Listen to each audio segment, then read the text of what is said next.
To put in context how radical and how anti-American the left's assault on religious liberty is, let's go back and think for a minute about the past, about how America came to be, about, for example, the Pilgrims and the Puritans landing in New England because they were seeking religious liberty.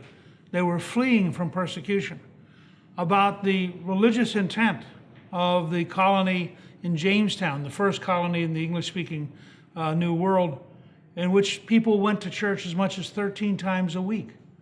Consider that Pennsylvania was originally founded as a Quaker colony.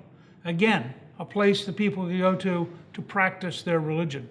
Or the number of Germans who migrated to the United States seeking to eliminate and avoid religious persecution. Still experienced if you drive through parts of America and you see the Amish in their buggies, people who came here fleeing religious persecution.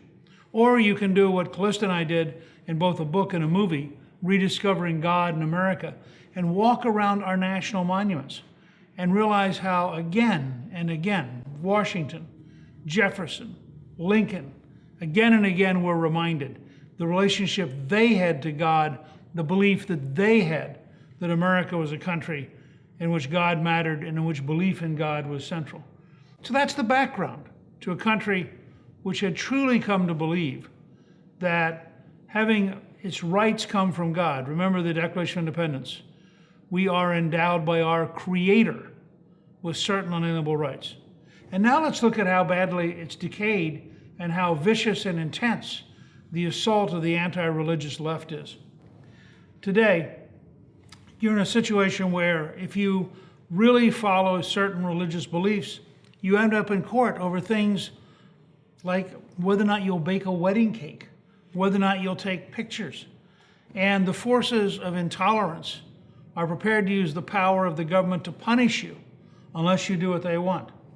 In Oregon, regardless of your beliefs, your tax dollars go towards funding abortion up to the point of infanticide, since abortion is legal for all 9 months in the state of Oregon.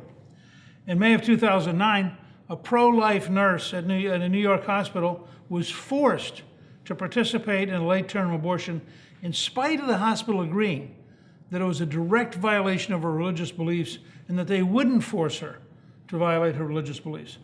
There is a continuing anti-religious tide of legal decisions, starting with the ban on school prayer.